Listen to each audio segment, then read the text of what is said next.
And so we are here and we can start a very interesting event, which is actually, we are having it for the first time in the history of the Golden Duck Gallery. Mm-hmm. This event is called Gallerist Talks. Because we are here together. I'm not alone as usually when I open the exhibitions here, but today we also have our friend and our partner here, Dr. Niladri Sarker, who is the founder and the owner of Theravada Gallery in Los Angeles, the United States of America. And I am Catherine Varadi, the founder and the owner of the Golden Duck Gallery, where we all are sitting now. And actually, today's day is very interesting because both of us are like having two halves of our mind. So for one half we are gallerists, for another half we are artists, and it seems to be simple, but it's not, because those two faces, those two parts of our mind are completely different from the point of view of how you manage it, with what type of sight you are watching the world. So that's why I suppose we will take part both in Gallerist Talks and also in the panel discussions with artists. So now we are talking to all of you as gallerists, so from a little bit business-like point of view. And in the second part, our other half will be freed. It's like, wow, the spirit is going out of the bottle and we can speak as artists at last, sometimes. So actually, I brought some papers also because I am very bad in figures. So I have, in my mind, I have some, I don't know, tendencies or what I see, my experiences, but I'm bad in numbers. So actually what we have, I will check what we have the introduction. We already made the introduction. So I suppose I would like to ask you, Niladri, as you know, we are making it for our channel, just to introduce your gallery, and then I will say a few words about Golden Duck, just very brief introduction for those who don't know who we are. Absolutely. So yeah, so I'm Niladri, and I'm an artist, like Katya just explained. I was showing, selling, and trying to promote my own work. This was back in 2020, and then during, like, I was on in galleries in especially in Phoenix. It was in Arizona mostly. I was showing and selling some work. Not enough to make a living, but I was doing okay, I think. And then after COVID, everything stopped, and I was like, I was doing well, and I how do I pursue my passion? So I wanted to sell online. So I showed my work online, and I got a very good, following. And I thought, like, why don't I try some of the other artists who are local? Because I got to know a few artists there because I was showing with them. And so I put a newsletter there saying that, if any artist is interested, to join me in promoting online. And at that point, we didn't know how long COVID is going to go. It's like 2 weeks. It's going to be okay, like 2 weeks or a month, and then it kept dragging, 2 years exactly. So, and then I got so many emails and so many people submitting, and I was like, and I'm a professor. I'm still a professor. I teach. So I said, like, there's no way I can do this, especially I cannot do this for free, because it was completely free then. And I was doing this like 12 hours trying to write everybody's name and trying to email them, we got your artwork. And I said, like, it's taking me all day. So then I shifted to helping artists, and I spoke with them, and I saw how they needed this, and then it triggered when I'm as an artist, when I'm doing this for galleries, right? I mean, they're not responsive. They don't ever get back to you. So I thought, why not I do this? And then that's the conflict that Katya was talking about. As an artist, I feel very self-centered and very selfish, like, because I don't want to part my artwork. And that's the truth, I don't want to part my artwork. My artwork is only for me. Even if I sell it, I feel like bad about it. Even though I have those, cash, I feel bad. But then that mindset took a couple of months to transfer over. And then I thought, like, if I'm supporting artists, I cannot have my own work there. I have to have a separate one. So I went separate, and then that eventually stopped. For Kache, that's great, it's still there. So what I did was that I was thinking of supporting artists, and I really felt great after a while that, there's so many different artwork, art styles, and I could also find my inner peace and learn from those things, like get all these ideas. I mean, I didn't have time anymore to paint, but I got all these ideas, and I felt that this is my story. All the artists that I meet, especially the emerging artists, it's exactly my story.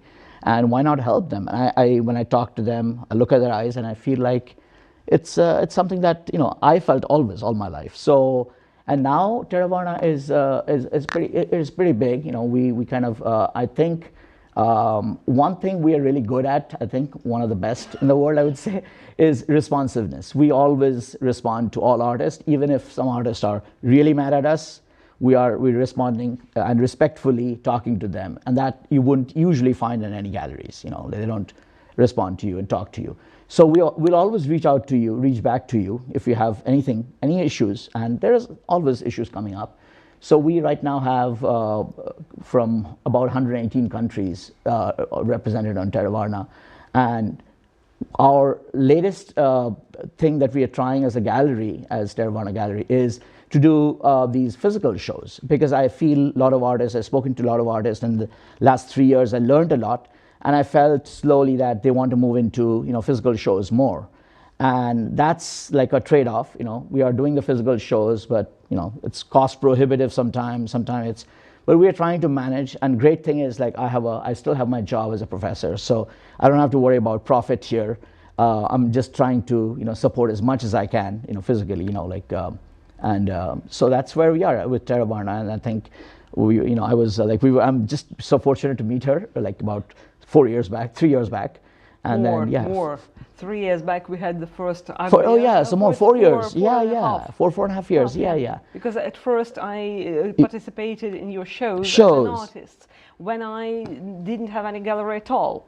So it was only after that we opened a gallery, and I wrote to you, and we found out this collaboration. So it is a very long story. And very like-minded, a lot of things are same. This is a question of energy. So when you even don't meet a person, you just write to him, and you see the response, you already feel the energy, and it's like in art everywhere. And we have a very alike story from a different angle a little bit, because I was a businesswoman, participating in a private business with my husband for almost 30 years. I didn't paint.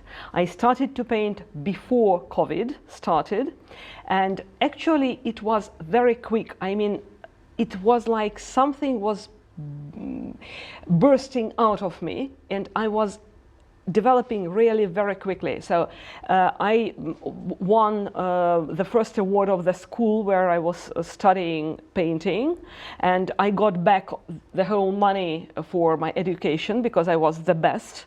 Then I participated in 1-2 exhibitions where I also was in the first 10, and so I decided, okay, if this goes, I would like to stay there. So I declared to my husband that I'm leaving our family business, goodbye, and I would like to leave from painting. Of course, no one was very happy, but we started the gallery. Immediately after we started the gallery, I understood that as I am very community center person, it's very boring for me to have myself on the walls everywhere.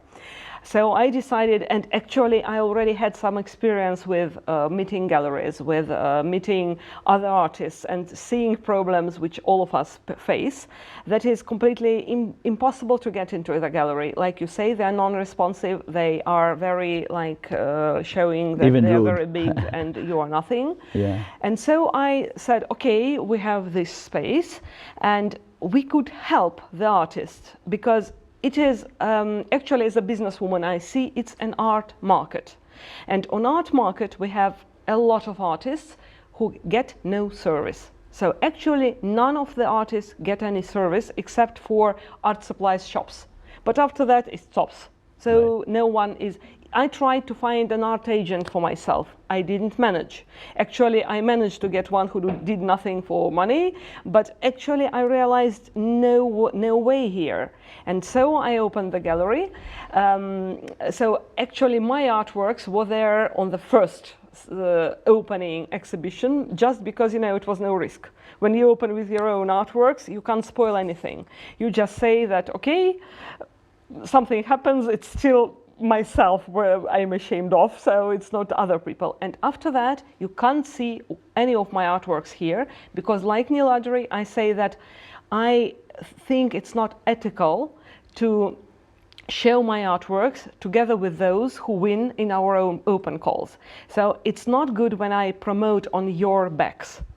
So that's why my artworks are in completely different gallery. None of you have ever seen my artwork here. I still paint. I paint a lot. Actually, I'm called a matte printer at home because I'm very quick in making all types of artworks. But of course, having a gallery, it's a completely different story. For me, it's much easier to sell anyone's artwork than my own, because I love all the artists, all the artworks I see. I can say a lot of beautiful words about any of you, and it is so difficult to speak the same about myself. So that is a very difficult thing. But I think that it's high time now to change for the art market, to help the artists, because we have really plenty really talented people. And now, as art supplies are affordable, more affordable, they are expensive, but more affordable than 100 years ago. There are people who have a little bit more free time because we have machines that do a lot instead of us. More and more people are here, and we have here Peter, who started to paint when he was 67, and he is now participating, and he's fantastic. He started to paint in the age Siladi Peter. He started to paint when he was 67. And now he is making his own artworks. And they won different awards. And he has private exhibitions and group exhibitions and so on. So there is nothing impossible in this world. So, and I think that Golden Duck Gallery is a little bit different. We started from the physical exhibitions, and now we noticed that there are a lot of artists who don't want to invest in shipping, in custom clearance, in those headaches with all the delivering of artworks. So we make also online shows on screens. So we are like vice versa. Exactly. He started with that. So the strengths and weaknesses we can share. We came to the same, absolutely, to the same view. So I just check whether we are okay with our plan. So I suppose that we made our presentation, I mean introduction of our galleries at the moment, and what I can say that it is already ArtBIAS number 3. So that means that already 3 years of survival, 3 years of brilliant artists and of very good collaboration. Yes, absolutely. And actually we hope it will go on, and we already have plans how to make it more impressive and more worldwide, but we'll see how it's going on. Niladri, I wanted to ask you, so what, according to your experience as a gallerist, as a person who is making, trying to sell art of other artists, what is the situation on the US art market? So how it changed starting from 2020? Yeah, it has, like in the 2021, I would say we usually sell from, we have an art marketplace on our Tervana site, but we hardly sell from that, to be honest with you, because we prefer selling through Artsy, even though Artsy takes a commission and all of that. We prefer, because they are leaders and there's more people there.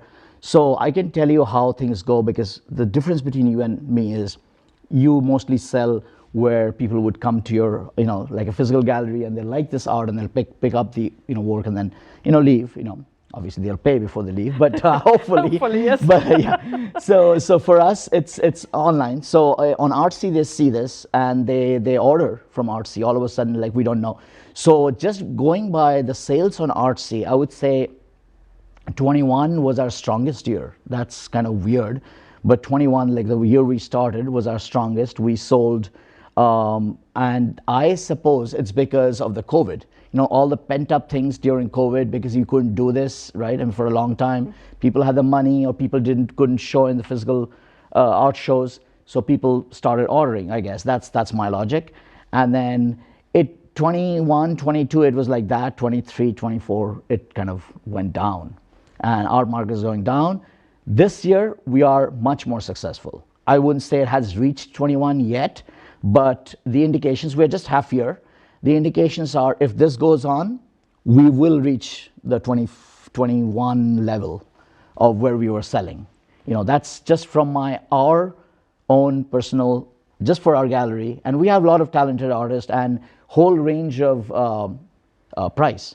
Like, it starts from like a couple of $100 to some of them have like $80,000. I mean, we never sold that much, but I'm saying, like, it's still, if we do sell that, we'll probably take a year off, but I'm saying, like, it's possible. I mean, all of a sudden, you never know. And then the other thing about art is what I felt. Either I'm a really bad judge of artwork or artists. Like, sometimes I look at an artwork, like our very first one that we sold on Artsy. I thought, this artwork isn't going to sell. It's not great. But we put it on Artsy because we were just starting off. And that's the first artwork that sold. And I was so like, I don't know, what to say. Either I don't understand artwork. So and that trend has continued in the sense that great artwork have sold, but sometimes you won't even feel that was going to sell. All of a sudden you get an order for someone who no one knows, and then this person is really interested. So that is very fickle-minded, I think. It's almost impossible to predict. So that's our, and then I would like to hear what your experience is. Actually, I wanted to add that from our side, as we are here in Hungary, in Europe, the American art market is like some kind of Mecca for Muslim people, because my artworks, almost for 100% are sold there, online. Oh, okay. So different ones, pastels, watercolors. I can't say that it's sold a lot because we don't have time. I don't have time to promote myself. You can understand that. But when we participated in the shows together with Teravarna, it's LA art show and the Superfine art show. So we visited Los Angeles with my artworks. I speak about my artworks. Los Angeles, San Francisco, New York several times. We went there once, but my artworks were there several times. And what I noticed that okay, we thought that in American great shows like LA Art Show, people will buy everything. And no, we had a lot of guests there. It is very well marketed, so the tickets are expensive and people are queuing there to get there in. But we just had a few artworks sold. So it's not like during the exhibitions, my son was going, I was there on the stand and he was on the booth, and he was going and checking who is selling. And actually we didn't see an artist at all who got back his money by selling those artworks. So, and that was in 22, 23 years. So when you said that it went all down, so that means that it's not like if you don't sell here, that means that you are bad. No, the situation on the market now is like going a little bit down. So what I wanted, so why I brought the papers. So this is the situation when we have very interesting figures, and let's try it. I won't be boring because I hate figures when there are too much of them, but which is important just to see the tendencies on the market. Just sorry, of course it's get stuck. So the global art market, if we speak about the whole world in 2024, which is really very interesting. It was made according to ArtBIAS and UBS Global Art Market Report, which was made in the beginning of 2025. So it's about 2024. So the global art sales fell by 12%. 12% fall. And actually it fell down to $57.5 billion. So it's not so small amount of artworks that were sold, but still it was a fall down of 12%, which is not so small figure.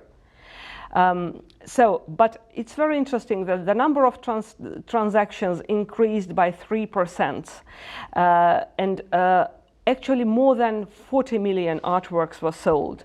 That when you think about this, you understand that this means that people started to buy cheaper artwork because the global sales fell, but the number of transactions increased. So that means that people started to buy cheaper artworks.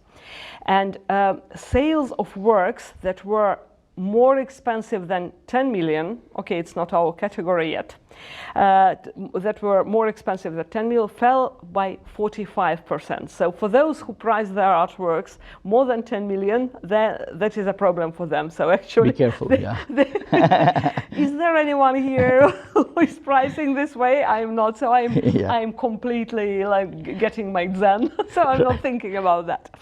And what is also very interesting that artworks which are priced under 5,000 euros grew by 7% in value and 13% in volume. So again, it means that cheaper artworks are being sold better. Mm-hmm. But that is a problem that real life and statistics are not really meeting each other. Because of course for Art Basel and for Sotheby's, it's maybe the statistics.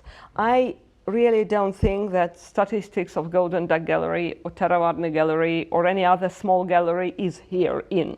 So I think we can, of course, study the reports to look clever, but we really can't rely on it. We can rely on our personal experience, and both of us, one is from Los Angeles, another is from Budapest, and we also make physical shows in Austria, in France, in New York. You also had London, Seattle, I don't know whatever. Yeah, also New York and LA, obviously. New York also, and we both say that we now have hard times because the world is in recession. People have actually to gather money to spend on their everyday needs, because here in Hungary, it's important for those who don't know our country very well. 2 years ago, gas prices grew 750% in one day, and the electricity prices grew 200% in one day in the same day of August. So yesterday we paid $100. Today we have to pay $7,500 for the same amount of gas. That means that we are here in Hungary, here in Europe, we are all in crisis, and you know that for people, actually, we all like paintings and art, but if we think that whether we buy bread and butter, we don't buy art. And so it's when we speak about Hungary, Hungary is just a small segment of the world market. We know that Hungary is 10 million people. It's not a big one. Budapest has its beautiful traditions, and you know it's full of art everywhere. But still, of course, we can say that the whole market of Budapest, the whole art market known to the reporters, is a little bit less than $4.5 million. It's just a very, very small.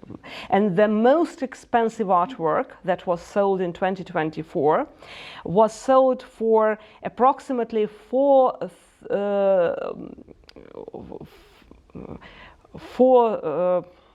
a little bit less than $430,000, a little bit less than $500,000, and it was an artwork by Mihály Munkácsy, which is one of the most famous artists in Hungary, and he is dead already. So, which is the best for an artist to die as quick as possible, because afterwards you have some hope to sell, you know, from the other world. So anyway, it's an anecdote, of course, but still, it's a bitter truth in this.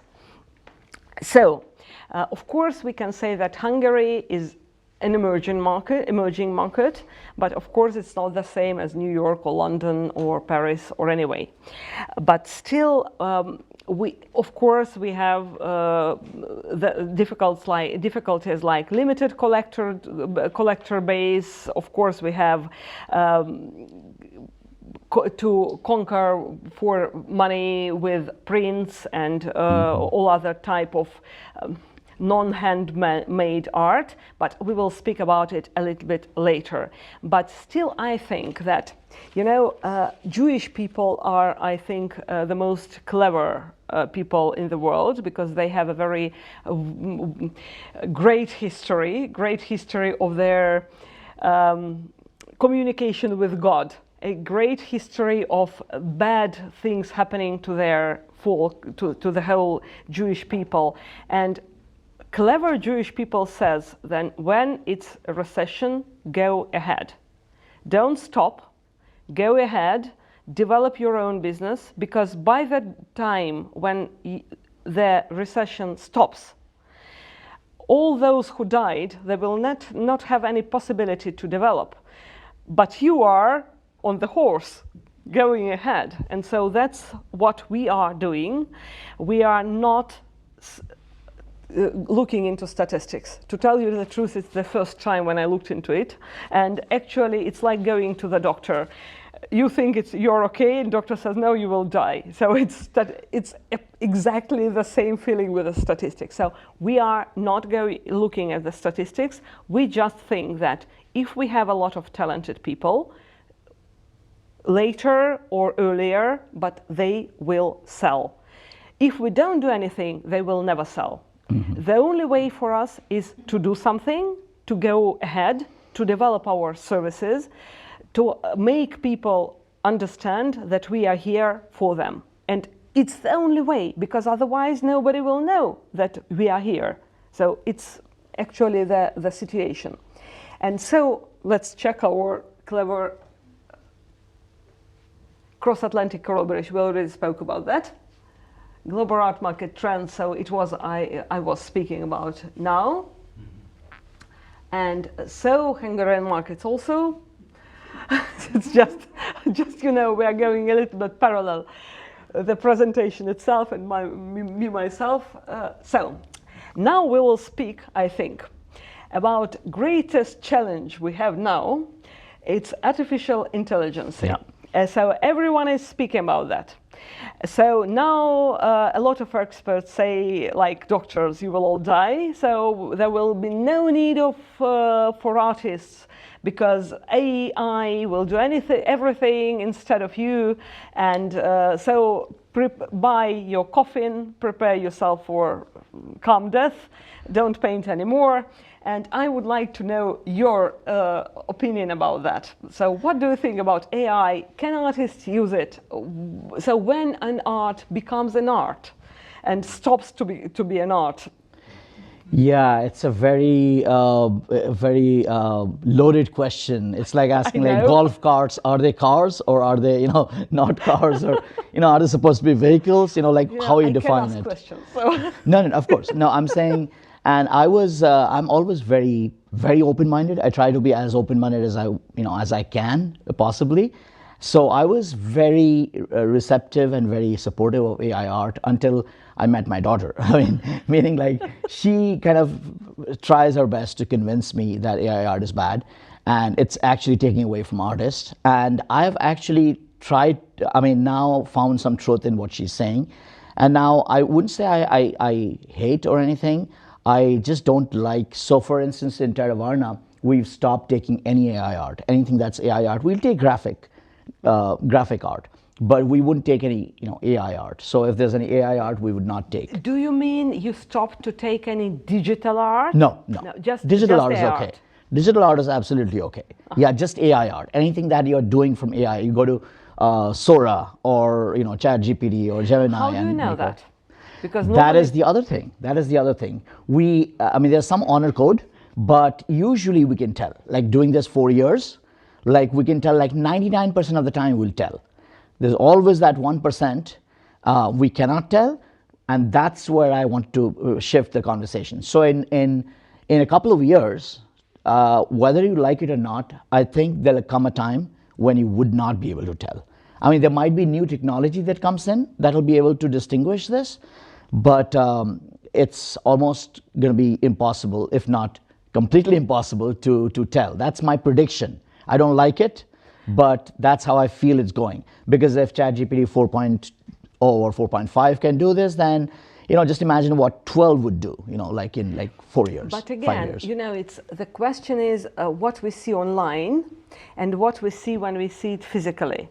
AI can make a very beautiful screen art, but when you want to see it on walls, it will never look like art. Absolutely. It wouldn't have the texture. So that's where, maybe it'll shift towards more physical, I think. If you want to know the veracity, or if you want to know the authenticity of the artwork, if I look at the artwork, sometimes it still takes some time. We had an artist who was digitally printing the canvas and then painting and then, it. Making it. So I mean, that's something it's difficult to tell, because if you don't already declare, but it's still nowhere close to nowhere close to AI art, because AI art, it's still, I think we have a few more years, we can tell, if you touch it or if you look at it, you will know if it's AI or not. I mean, physically looking at it. Yeah.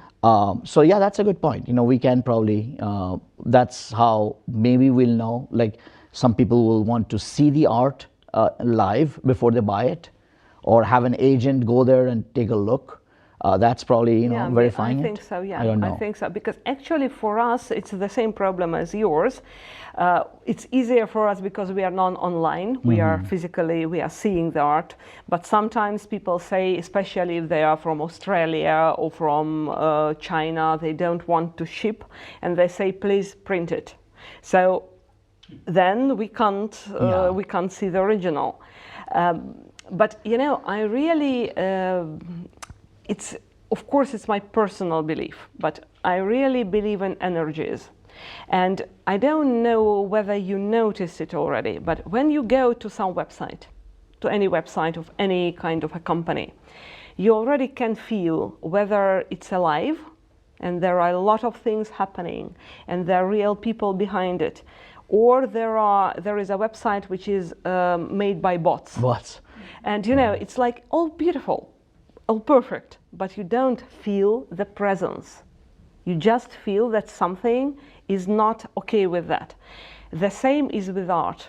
So, I have the painting club where people come with zero knowledge of painting, and I show how to paint. I'm not teaching. I'm just making it for just relaxing and everything. And I can see that all people, they even don't understand it, but they put their soul there. And all of them have different artworks on the outcome. We have the same reference. I tell what colors they have to use. And all of them have different colors, different brush strokes. And I can see that someone is in depression, someone is a very happy person, someone is very perfectionist. So all of them are all different.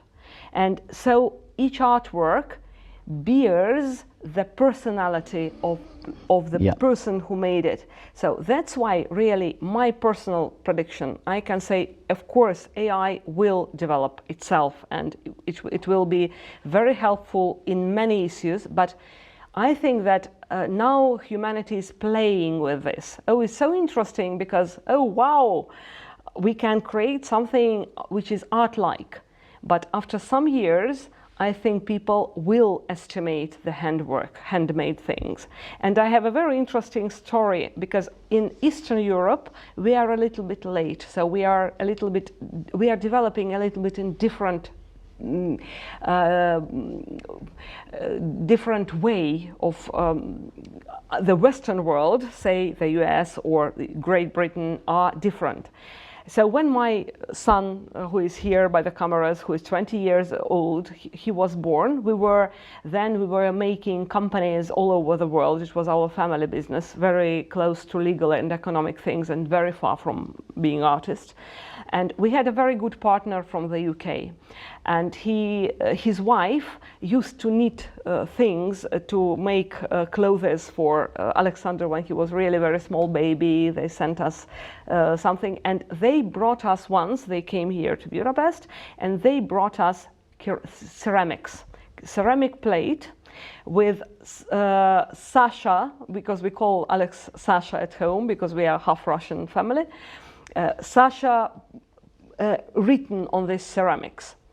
And you know, I came from Soviet Union where handmade things were not really estimated. So actually you had to be perfect in handmade things to be estimated, to be highly estimated.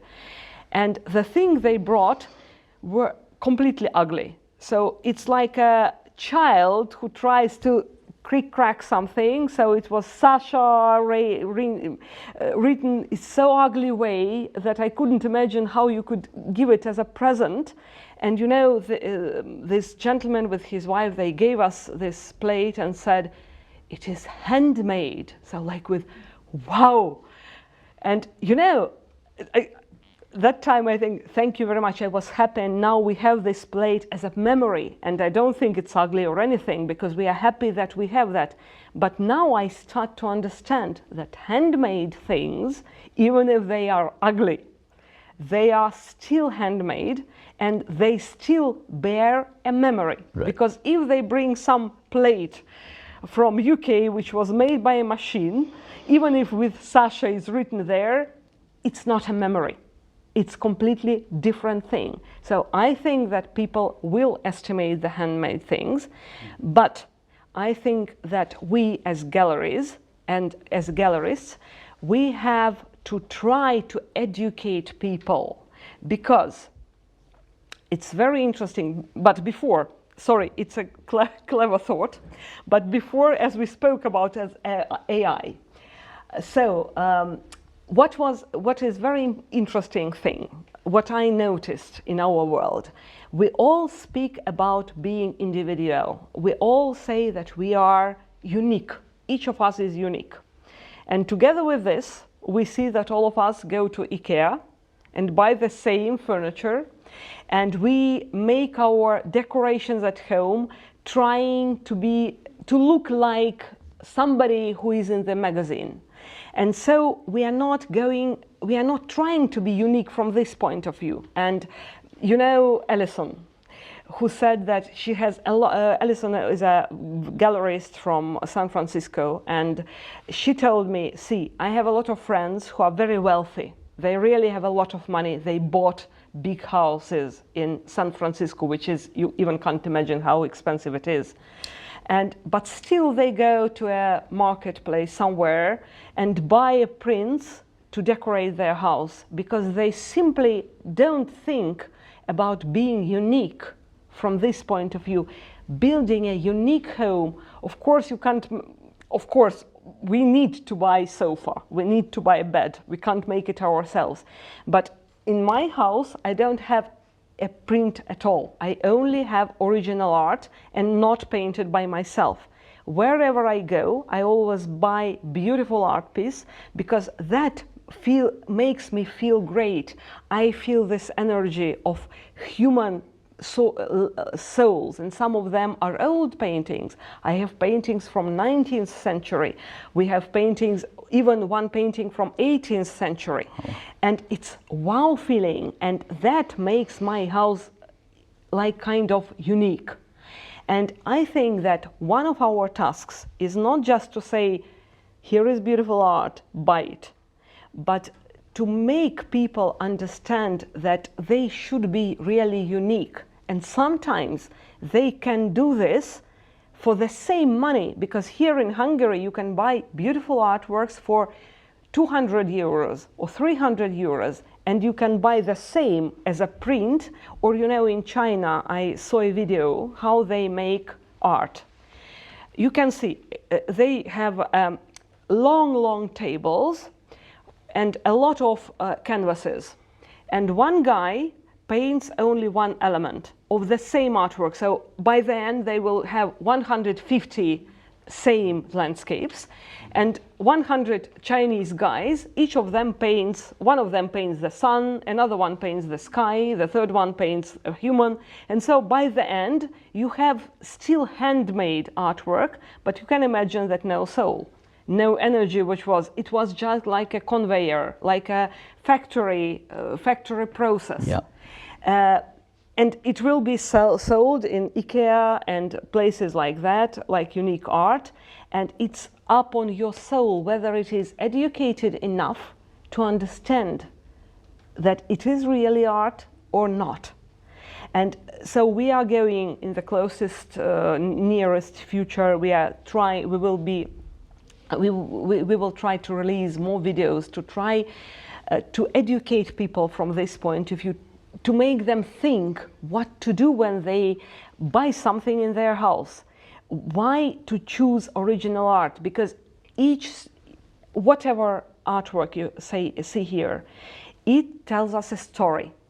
And what is very important, when you buy something in IKEA or any kind of shop, you go out of the shop, if you try to sell your artwork, it will get 50% or 15% of the original price, because nobody buys IKEA print from a person secondhand for normal price. But when you buy original art, maybe it will be difficult for you to sell it, but you have all the chances to sell it for the same price or the higher price.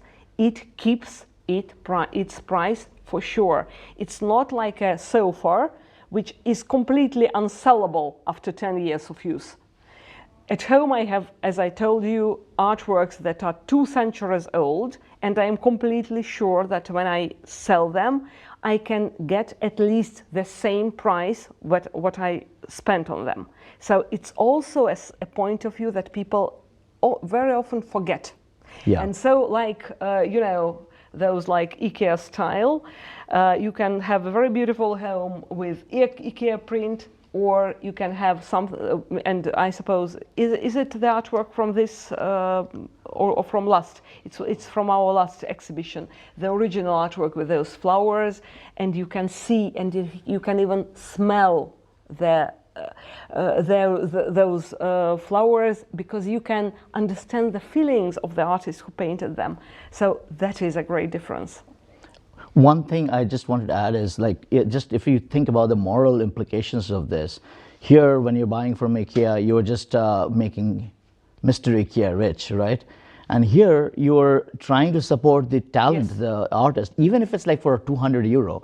That €200 is going towards, some of it is going towards their art, right? What they created, what they, had this thing in their mind and create, it's novelty. Like buying something which is beautiful for your home. At the same time, you are participating in charity. Right. To some extent. Yeah, and you're recognizing talent instead of just a, yes, global, huge corporate giant, who you, yes, don't know, who doesn't care about you either, right? So. Yeah.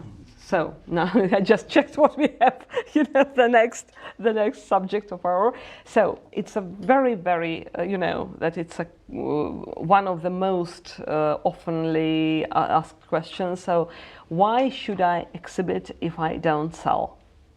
How would you answer this? Yeah, so I would answer, I have thought about it for the first almost couple of years when I was doing this. Why would people do that? And people asked me.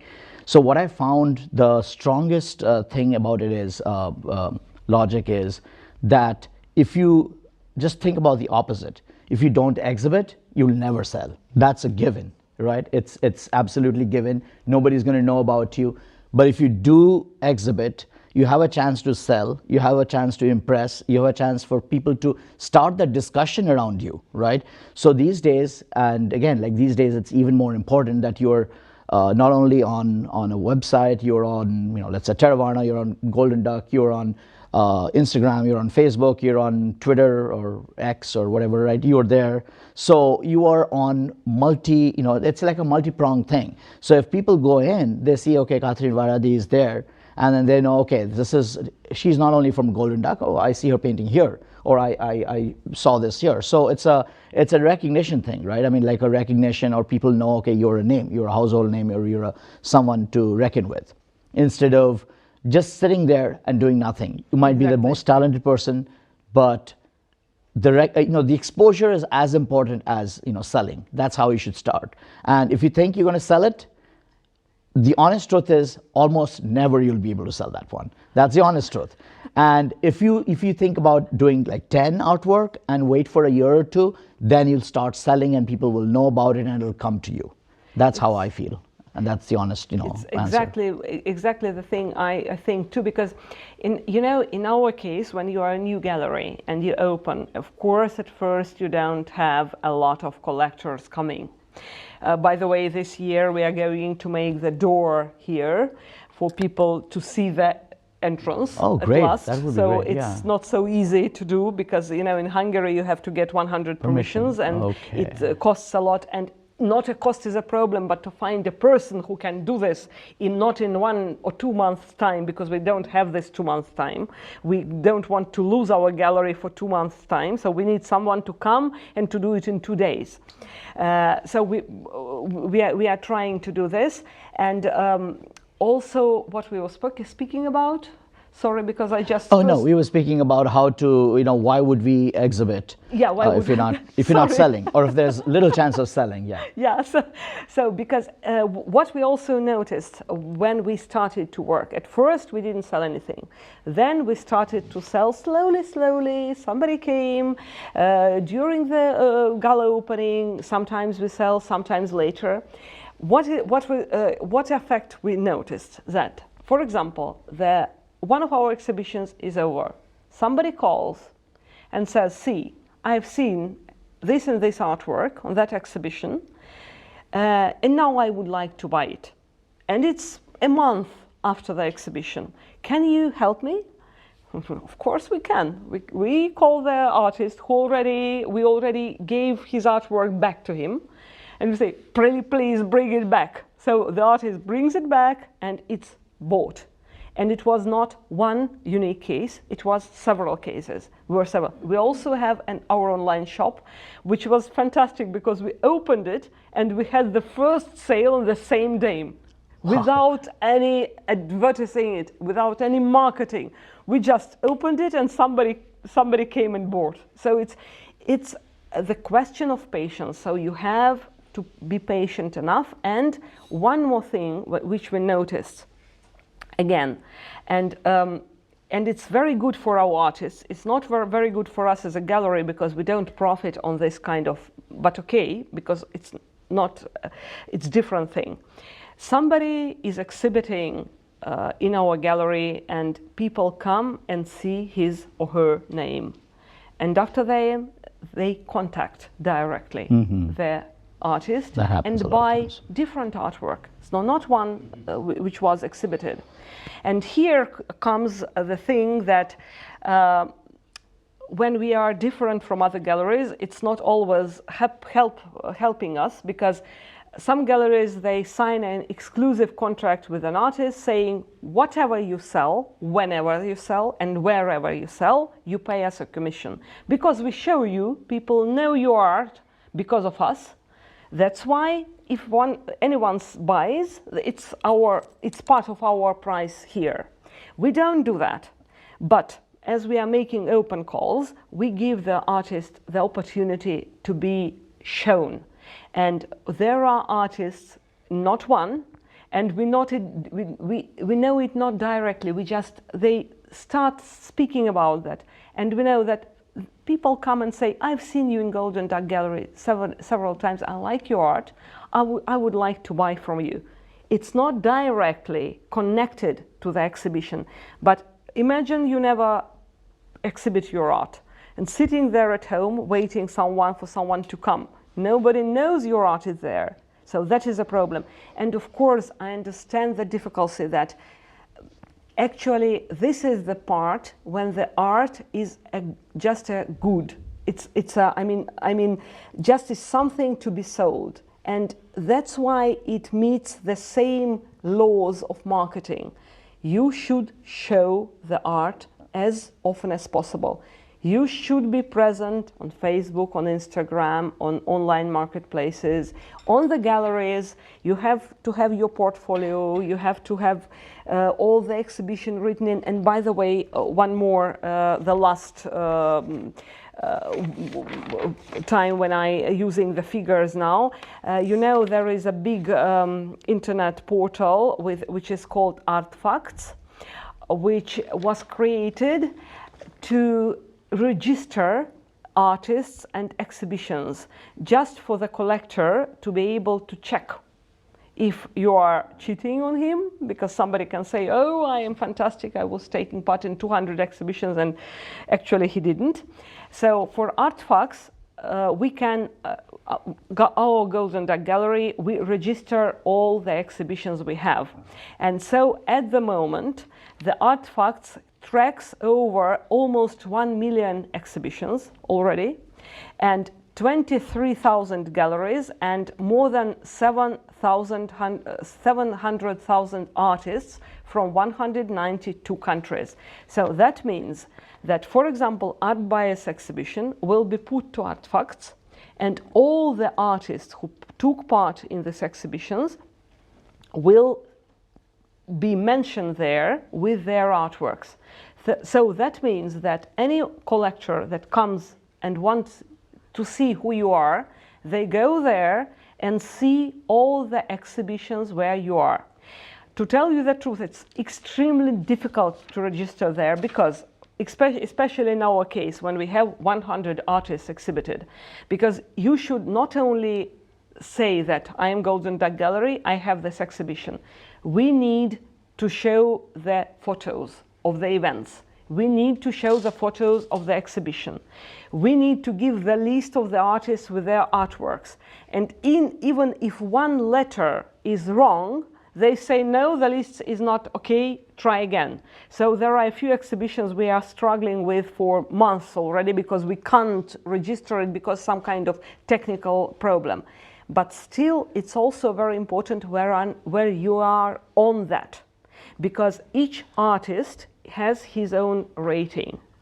With each exhibition, your rating is going up and up, and of course it's important because people they would like to have something special, and when they buy an artwork from an artist who has participated in many good exhibitions, they will be happy, they will be proud, like, wow, I have something which worth is a lot because this artist is a good guy. Mm-hmm. I mean, you know, so I completely agree. So as an artist, I always hope my artwork will be sold during the exhibition. It never happens, or it happened once or twice in my life. But after I participated in those exhibitions, it became easier for me to sell somehow. So there's a couple of points I just want to mention here is, number one, in Terravarna, like, we have solo artworks, right? So what we do is, this is something that I realized back in 2020 when we started off. And what we do is, like, we have all the artists show their work and we take zero commission, and that's absolutely zero commission. So we don't take any commission. There's two reasons for this. One is we don't want to bind the artist. Second is, and because we were also starting, we wanted more artists and we wanted them to be free. And then when we grew, we didn't want to go back from that. We wanted to give that 0%. The other thing is policing, to be honest with you. Like, we would never know if they're on a solo exhibition if they sell. So it's better to give them that freedom. So that's one thing. The other thing that we felt is, and we were surprised, like, when we heard of this first, the first thing that happened was, like, a guy from Hong Kong. He wrote to us and said, thank you so much, Terravarna. I sold my art for 4,000 or 5,000. It was somewhere around there back couple of years ago. And thank you, Terravarna, because and he didn't pay any commission. He didn't have to mention to us that he sold. But he did. He did. And that's why, that's when I thought maybe some of them are selling. And then, like, the people who are really friends with us, like you, or, like, we have a really good people, like artists we try to be friendly with them. So we ask them, just be honest and let us know whenever you sell, because we can also promote you. And that sounds good. Like, if we put on our Instagram, with 11,000 followers showing that, okay, this person has sold, right, and that artwork is no longer available, that means that person is obviously revered by people. That's one thing, and now I'm getting more and more people to say they sold. Again, that doesn't mean they saw it on Theravada. It could be they were in New York in some other gallery, but mostly they would say because of Theravada. That's one thing. The other thing is, that's also weird, and I didn't expect that from last year. I've been getting like 2 or 3 emails every few months. We'll get this saying that thank you Theravada, because I got this call from a European gallery wanting to have my artwork because they saw it first on Theravada. And then later on we realized there are actual people who follow Theravada, like actual galleries, and see the new artist there, and they contact the artist directly. And it's kind of bad for us, bad business for us, because they're kind of stealing our artist, but it's good for the artist. And ultimately I would want that. I would want like a free economy, like free people, right? I mean, if you're great, we shouldn't tie you down. So I think in a lot of ways we don't know, and you don't know probably, these artists are selling because people have seen them on Golden Duck or on Theravada's website. Exactly, and then they've been contacted, and they wouldn't let you know, not because they're bad, it's just that it slipped their mind, right? I mean, they might have participated in 2 other exhibitions, and who knows where they're from. And that's why it's very interesting and very necessary to have like multi-pronged approach, that you are there, you're visible when people, because otherwise nobody, you're not going to sell, that's for sure, no doubt about it. So I mean, it's interesting. I mean, the whole experience is also, if you ask us, for example, what kind of artworks we sell, I can't tell you, because all of them are completely different. I can't say at the moment that we sell landscapes or realistic art or abstract art. All of them are different. We have sold pastel artworks, watercolor artworks, collage, oil, acrylic, emerging artists and professional artists, different styles, completely different styles. And sometimes, it's like you said, that you think that this one would sell for sure, and it doesn't. It's not selling. Another one, you say you're not sure, and it's selling. And it's also like when my artworks are sold, sometimes I know exactly that it was a failure. I made this watercolor, I hate this because I think it's not good enough. And I exhibit 2 of them because my team says it's okay. They exhibit this one and another one, which is much better, and somebody buys the worst one. And I always have the urge to go there and say, "Oh, guy, don't buy it, it's terrible. Buy that one, it's the same price." But it's just a connection between an artwork and a person. And this is about energy. This is that an artificial intelligence never will be able to give, because it's something which is in art. So do we have anything more? Yeah, art facts. So I'm always, in front of the, think global. It's our motto, and we are thinking global. You can see we're here in Hungary with Los Angeles. No, so we wanted to make some interactive part in our talk today. So please watch those 2 artworks, and can you tell us which one was made by AI and which one was made by a human? And I think we will have voting, we are being a little bit political here. So we have the left one and we have the right one. Who thinks that the left one is made by human? 1, 2, 2.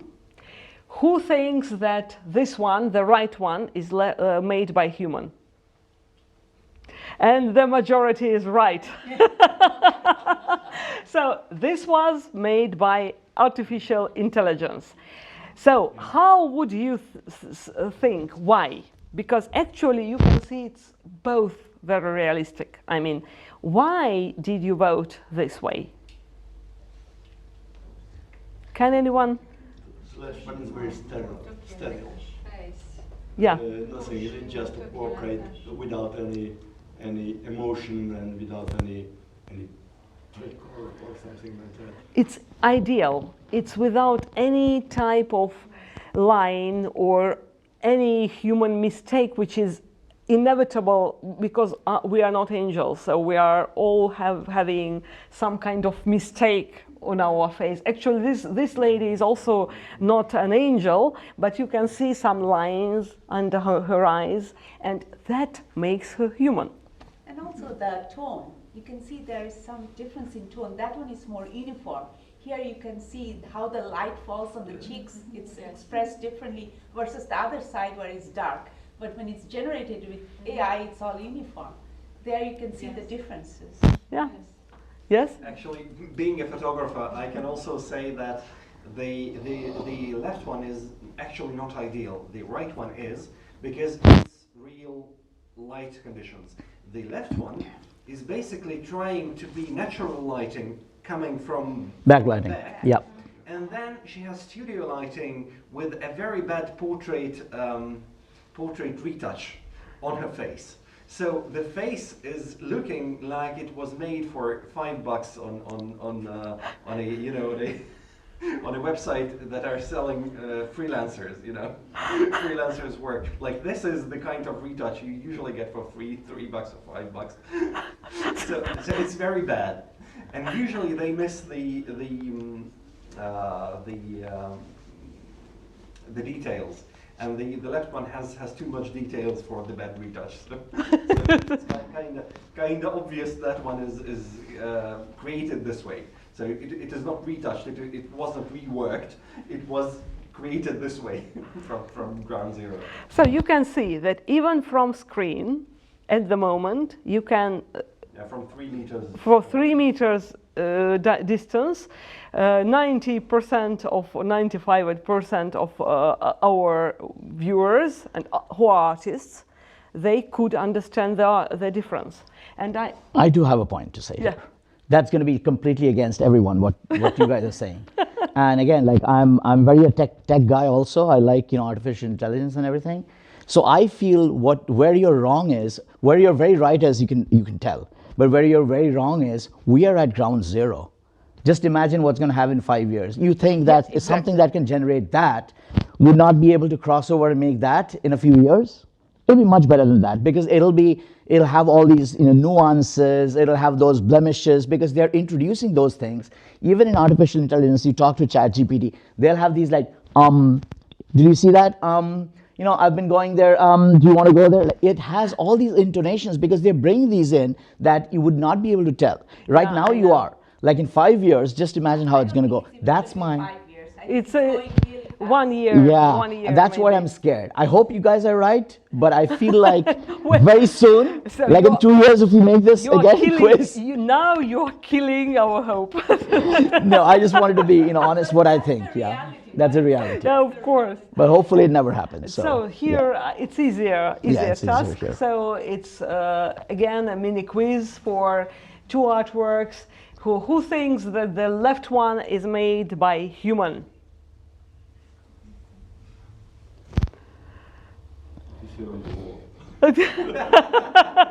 So I think, and is there anyone who thinks that the right one is made by human? No. So I think that here it's evident. This is very evident. Here it's very evident. But I can say that Niladri is right, because to tell you the truth, sometimes I use AI for inspiration, never copying it. Absolutely. But sometimes, especially if I have to make a work on commission and somebody wants me to paint an abstract painting. So for me it's a death, because I'm not abstract painter. And sometimes I need help. Because for abstract, the most difficult thing in the world is to make a good abstract. And I try to find some kind of inspiration what AI gives. And normally it gives like I make 100 different samples. I don't like any of them. And I say, God damn you, I will do it better. But of course, I use some kind of inspiration it gave me from the point of view of colors. I change them because I say, no, I wouldn't use this color, I would use that. And I will change it, and at the end of the day it will be completely different, but I used it to inspire myself and to find out something, because when you say, tell me, please paint an abstract painting just now, I will say, oh God. But at the end of the day, I will do this. And it will look great, and it will not look like AI inspired. So it's best. So, but I think the other thing that we haven't done is, like, when we are comparing these two, we don't have a level playing field. We are comparing a toddler like AI, who is only 2 years old, right, with a master or someone who has been doing this for 30 years. Give AI another 15 years, I mean, we are basically dead. I mean, that's how I feel. So I hope not, but let's remember this day. Let's meet in 10 years, and see what's happening. Yeah. I mean, if someone can do this from ones and zeros, right? I mean, from ones and zeros, I think going from there to there is a much smaller jump than, they've conquered most of it, I think. That's how I feel. But maybe there'll be some restrictions. That's the other thing, like maybe there'll be some governmental restrictions to go that far, not only in art, in other things in AI. Maybe that'll stop it. We don't know what it is, but yeah, and the question of copyright again. Yeah, exactly. Who's a copyright? In case if you make, of course, if you paint, it's different because you painted it yourself. But if you speak about printed image, then actually the copyright belongs also to AI, because actually it did the work. Of course, you made the prompt, but still it's at least generated right away. Like in a second. It's a collaboration. So it's an interesting question. And by the way, as our gallery is the a participant is participating in the Night of Museums for the first time in our history this year, on the 21st of June, we will have here a discussion about AI in art. And this discussion will be held in 2 languages, in Hungarian and in English. We have lecturers who are professionals in their field, and we hope to have debates about that, because we hope to meet people who are against AI. It's not like we want everyone just to sit there and say, oh, AI is fantastic. No, we want people to argue. We want people to think about that, because we are human, we can think, we can actually try to argue with AI. Mm-hmm. Yeah, absolutely. And actually, maybe, I suppose, so we have already coming to the end. So about collectors, it's we already spoke a little bit. Do you know anything about? I mean, do you have? Of course, you saw different collectors. So how do you feel? Do they want to invest money, or they buy from love? I feel like the collectors that I found, other than one from Japan, I think, which I'm not sure, seemed like he was an investor, the way he was talking and exchanging, but mostly it's from love, like they wanted this kind of art, and and then they ask, like, they'll ask questions about the art, like, can you ask the artist to tell us a little bit about that artwork? So, and then I'll say, okay, this is against, like, about environmentalism, right? Like we sold a Chinese artist art like a couple of months ago. So, and then she went back and said, like, this is what happened, and it's a surreal art, but we are trying to do this. And then they liked it, so there was a back and forth conversation. And I don't know if that would happen if it's only investment. Yeah. So it's probably they liked it, and I think it's always like meeting of 2 points, and actually for investment, I think art is a little bit too risky. Yes, so and you have to be a little bit more established artist. Yeah, because we do a lot of emerging artists, so people, I don't know if they'll invest in emerging artists. It's interesting. When we were there in LA Art Show, and we saw a gallery which was promoting a guy who was painting with charcoal and combined it with acrylics. And they were promoting him so much, making really sales for him for high price. But from the professional point of view, charcoal doesn't go with acrylic. They will eat each other. So in short period of time, charcoal will fall down. Acrylic, you don't know how it behaves. So like in oil, you have this black color.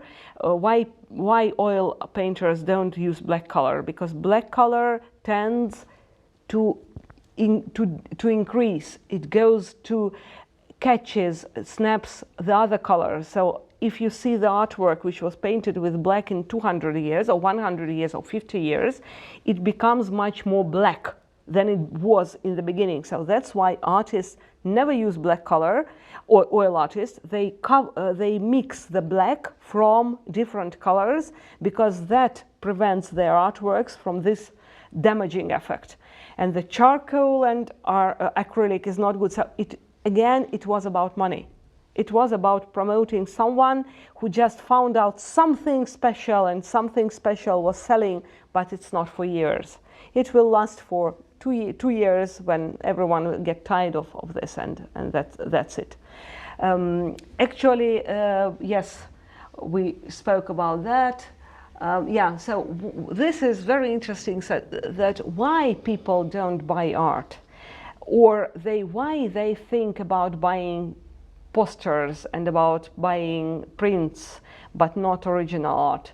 So what do you think? I think it's none of, like, to be honest, again, I'll be honest, what I think, it's none of those four. I think it's because they don't really care. Unfortunately, most people, they don't really care enough to buy art. I mean, like, for some reason, art has always taken a second seat to, let's say, another thing, right? Performance art, or let's say music, right? People would still listen even if you don't understand music, you will stand and listen. But for art, they don't want to, spend that extra thing. Like a cinema, you'd watch, but art, I think people usually don't care that much, and that's how I feel. And then the second one would be, I think, just lack of knowledge or uncertainty, that kind of thing, I think. Because I see that people are a little bit afraid of coming into a gallery and buying. So it's like, it's very interesting that people, I mean normal people, all of us are normal, but normal people who are not artists, they somehow look up onto the artist. They say, wow, an artist is somebody between God and the earth. And it's a wow effect, makes them a little bit shy, saying that, oh, I'm not good enough for going to the gallery and buy something. And actually that is a problem with gallerists, because, for example, when we went in Los Angeles, we went to a gallery, so they looked at us like a shit. I'm sorry. So actually they even didn't say hello. They looked at us like, I don't know, why did you come here? Go back. You are not a welcome guest here. And of course, if you visited a few galleries like that, you understand that you are not really welcome where original art is. So you say, okay, I leave it to those who are good enough. I will go to IKEA and buy a print. So that is a problem, and that's why I think that gallerists should change. Because you should welcome people and say that you shouldn't understand art, and you shouldn't be an art curator to buy a beautiful artwork if you like it. So it's just like going and buying a sofa or a chair, anything. Or a CD, right? Or I mean, they don't buy CDs, but I'm saying, like, like a music, right? You don't have to understand or be educated in music all your life. But just if you to like something, right? why if you not want to hear it again and again. Yeah. So it's like art. I mean, you can have that on your wall. Yes, exactly. And so yes, this is yes, artist resistance. We know, presence. We know, soul. Oh yes, we know. And for today's day, we are not machines. We create new things. AI also does, but it's still a machine. Yeah. Still. So do you have any questions? Or one more thing, sorry, because we have here artists who are watching us, and I can say which is very important for an artist. When we want artists to take part in our open calls, we always ask them to write a few words about their artwork. And the problem is that the majority of artists think that they should write very scientific text saying that I am ism, going into neo-expressionism, after meta-expressionism, I don't know what. But at the end of the day, you can't understand what they wrote. They tried their best because they think that it is needed. But what is really needed, it's a story. A story with which we can sell. A story which says, see, this is an artwork which is created because the person is interested in ladies' part in the history. So that's why you see this broken clock around her head. I'm just speaking about an artwork I see. And when I painted it, that and that happened. And there were so interesting things which happened during I painted it. So it is a life story which people are interested in. Even collectors, they are not wanting to see a big concept of 3 pages when you lose the thread after the second word. You don't go, oh God, I just close it. Just speak, just find out a story. You know what you are painting, why are you painting, and what can be interesting for a person. So just as an example, in my case, it was very interesting when I was painting, when I was studying painting, I was painting a state landscape. And it was, I come from Moscow originally. I live here for 35 years already, so it was long ago, but still Moscow is my home city. And I painted the city landscape from the photo, and it was not Moscow. But for some reason, it reminded me of a place in Moscow that I loved very much. It's a central part of Moscow, a theater. And I was painting from the reference, trying to follow the reference. And when the artwork was ready, I put it on the social media and got several calls from those who live in Moscow. They say, I recognize the place. It's the theater in the center of Moscow. And that was the theater which I was thinking about when I was painting. But I was not painting that. And you can imagine that at the end, it became recognizable. And it became the landscape of Moscow when it wasn't. So that is the story that can sell, because this is a God's presence in you, in your life.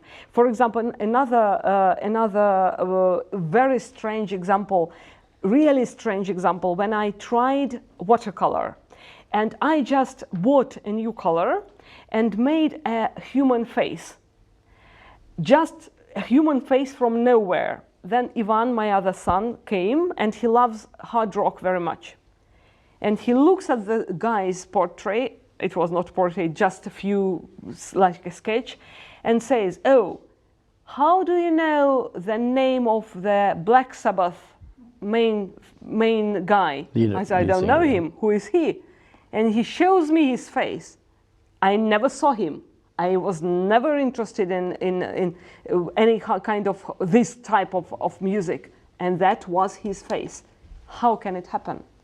So that is like you think that God is somehow directing your hand, is somehow in connection with the artist. And so it's like goosebumps on me till this moment, because I didn't believe him when he told me that I said, no, I just tried to make a male face on that. It wasn't any intention. And this is why we are not AI, and we will never become an AI, because we are artists. So thank you all very much for your presence here. I hope it was a little bit useful and a little bit interesting for you. Thank you very much. Yeah, absolutely. Thank you.